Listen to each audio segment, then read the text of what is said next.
Olá, eu sou Isis Bastos e o vídeo de hoje é sobre comunicação e relações privadas.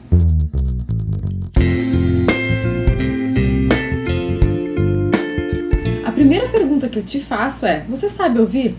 Você sabe escutar? Essa é a primeira reflexão que eu te convido a fazer. Um alerta importante: escutar é algo que a gente aprende. É uma habilidade que pode ser desenvolvida. E é nesse sentido que no livro O Palhaço e o Psicanalista, Dunker e Tebas nos dizem que escutar com qualidade é algo que se aprende. Depende de alguma técnica e exercício, mas também e principalmente de abertura e experimentação. E então, vamos começar a nos experimentar?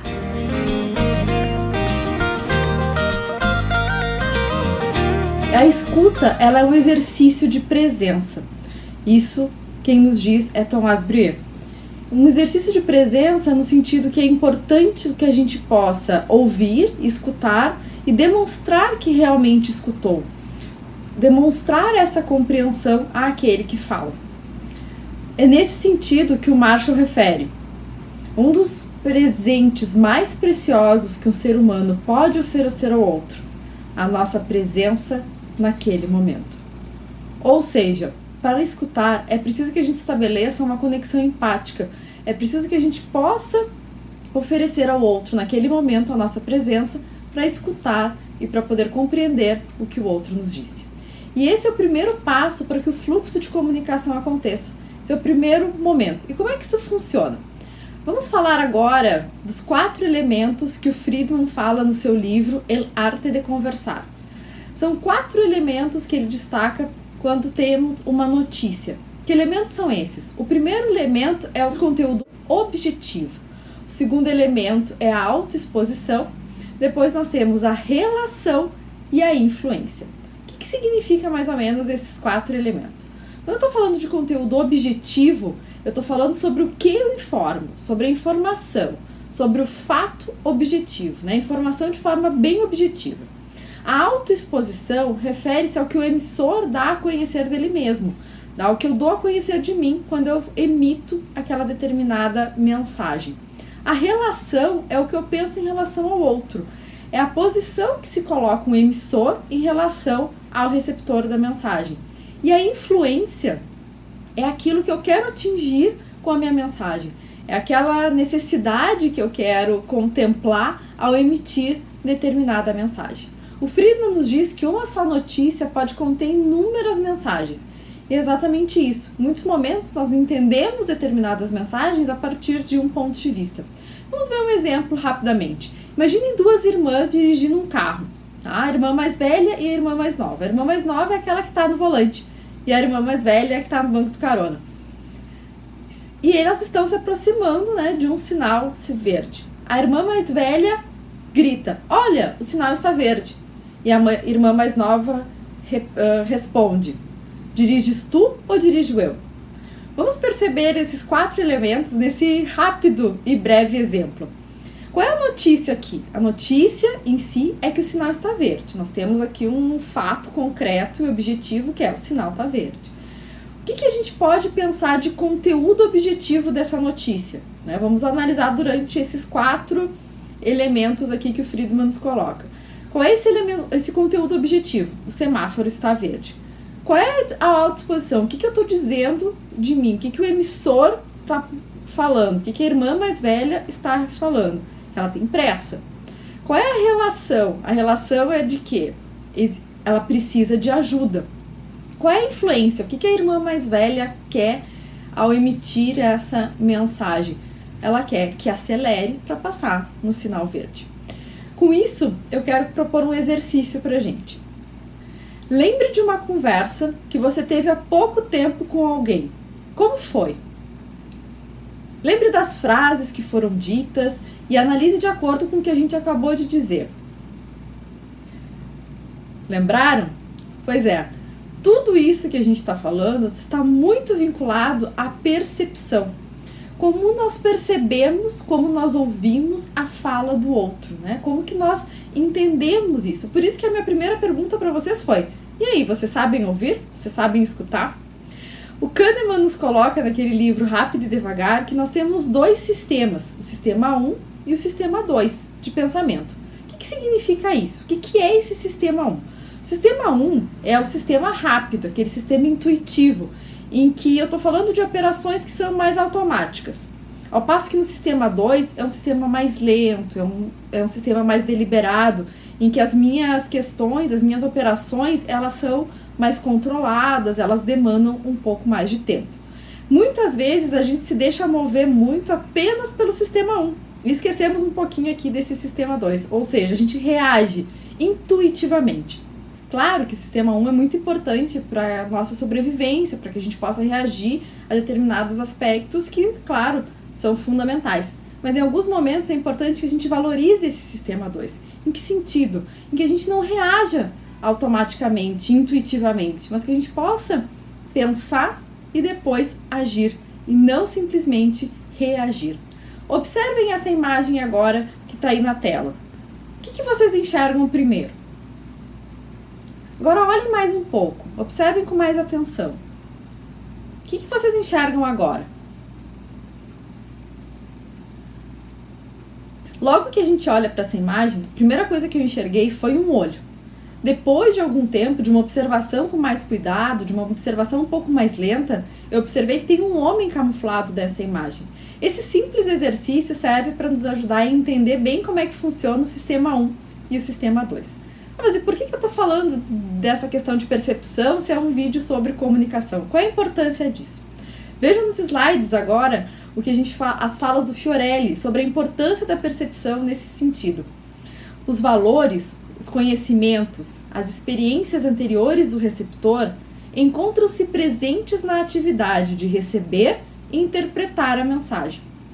É importante na comunicação a percepção do receptor a respeito da mensagem em si e da pessoa do emissor.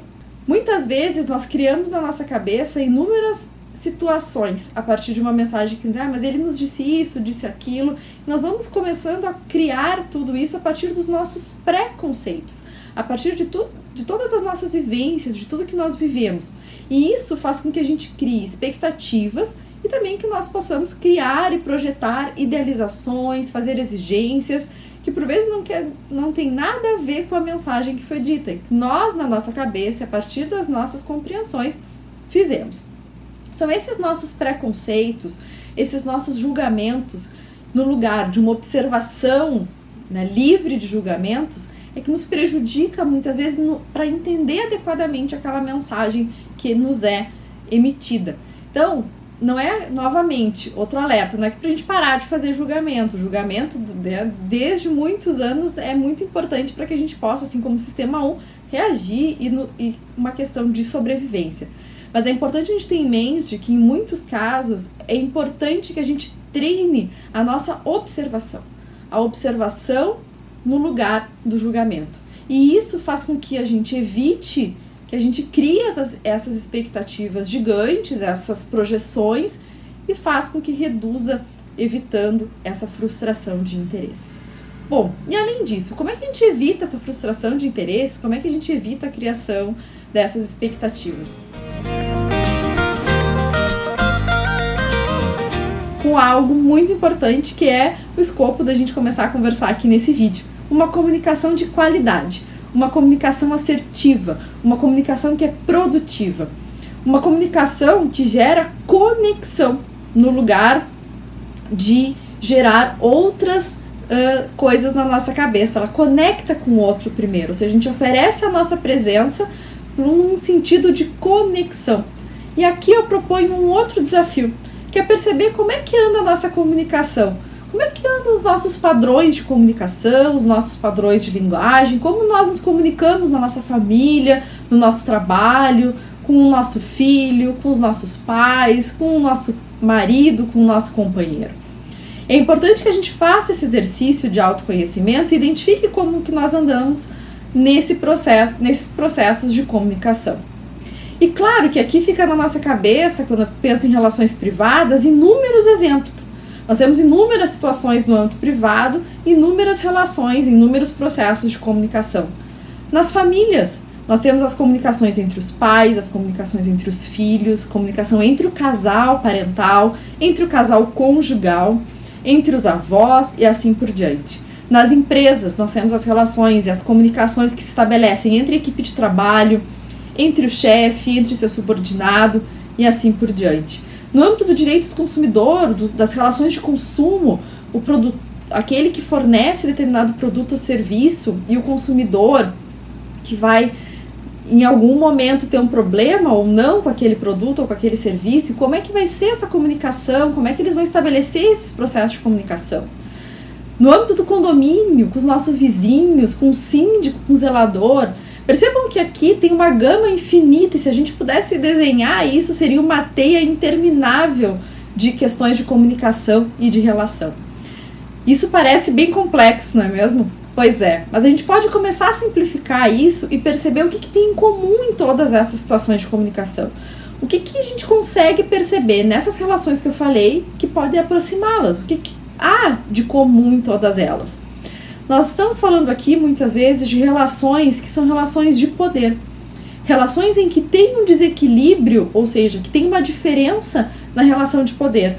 Estou falando aqui especificamente de uma questão de hierarquia ou de uma questão de ordem, de ordenação. A gente sabe que os pais vieram antes dos filhos, né? Nós temos essa questão de ordem no sistema familiar e tudo isso influencia consideravelmente no processo de comunicação. Em todas essas nós conseguimos perceber em uma ou outra medida essas relações de poder, de hierarquia, de ordem e além disso muitas vezes um desequilíbrio, uma diferença de informação. Não há um equilíbrio na informação, todos sabem têm a mesma informação. E é nesse sentido que vão surgindo questões que prejudicam o fluxo de comunicação e que podem acarretar num conflito específico em detrimento disso. Então essas relações de poder, de hierarquia, de ordem, essas diferenças de informação são algo que permeiam todos esses processos de comunicação. Então essa comunicação, nós podemos perceber que muitas vezes ela é uma comunicação feita de forma vertical ou uma comunicação que nós podemos escolher que seja de maneira horizontal. Muitas vezes essa maneira vertical de fazer a comunicação se coloca numa lógica de imposição, de impor ao outro determinada conduta, determinada ação. E essa ideia pode resultar numa comunicação violenta, numa comunicação mais violenta. Ao passo que se a gente optar e perceber uma comunicação dentro de uma horizontalidade, nós estamos passando por um lugar de construção conjunta, como eu disse no início, que a gente possa se conectar com o outro e construir conjuntamente aquela situação, construir concretamente aquela comunicação. E isso já passamos por uma lógica de uma comunicação não violenta. Então é importante que a gente tenha em mente todos esses processos para que a gente possa fazer uma escolha. Como que eu vou escolher me comunicar? Eu quero ter uma comunicação que possa ser horizontalizada e que possa favorecer um poder com o outro e não um poder sobre o outro. Nos 2 próximos vídeos nós vamos aprofundar essa temática da comunicação. E para isso nós vamos ter convidadas especialíssimas para tratar de 2 temas fundamentais: os axiomas da comunicação e da comunicação não violenta. Para encerrar o vídeo de hoje, veja aqui alguns dos livros que eu utilizei para preparar a minha fala e que servem de base para você aprofundar o estudo desse tema. Por hoje ficamos por aqui. Inscreva-se no canal, ative as notificações e participe. A sua participação nesse projeto é muito importante. Deixe aqui nos comentários as suas dúvidas, os seus questionamentos, as suas sugestões e as suas contribuições. É muito importante para que a gente possa construir juntos esse projeto e também, no processo de co-construção, estabelecer essa comunicação e que o nosso fluxo de comunicação nos próximos vídeos seja ainda mais produtivo. Até o próximo vídeo!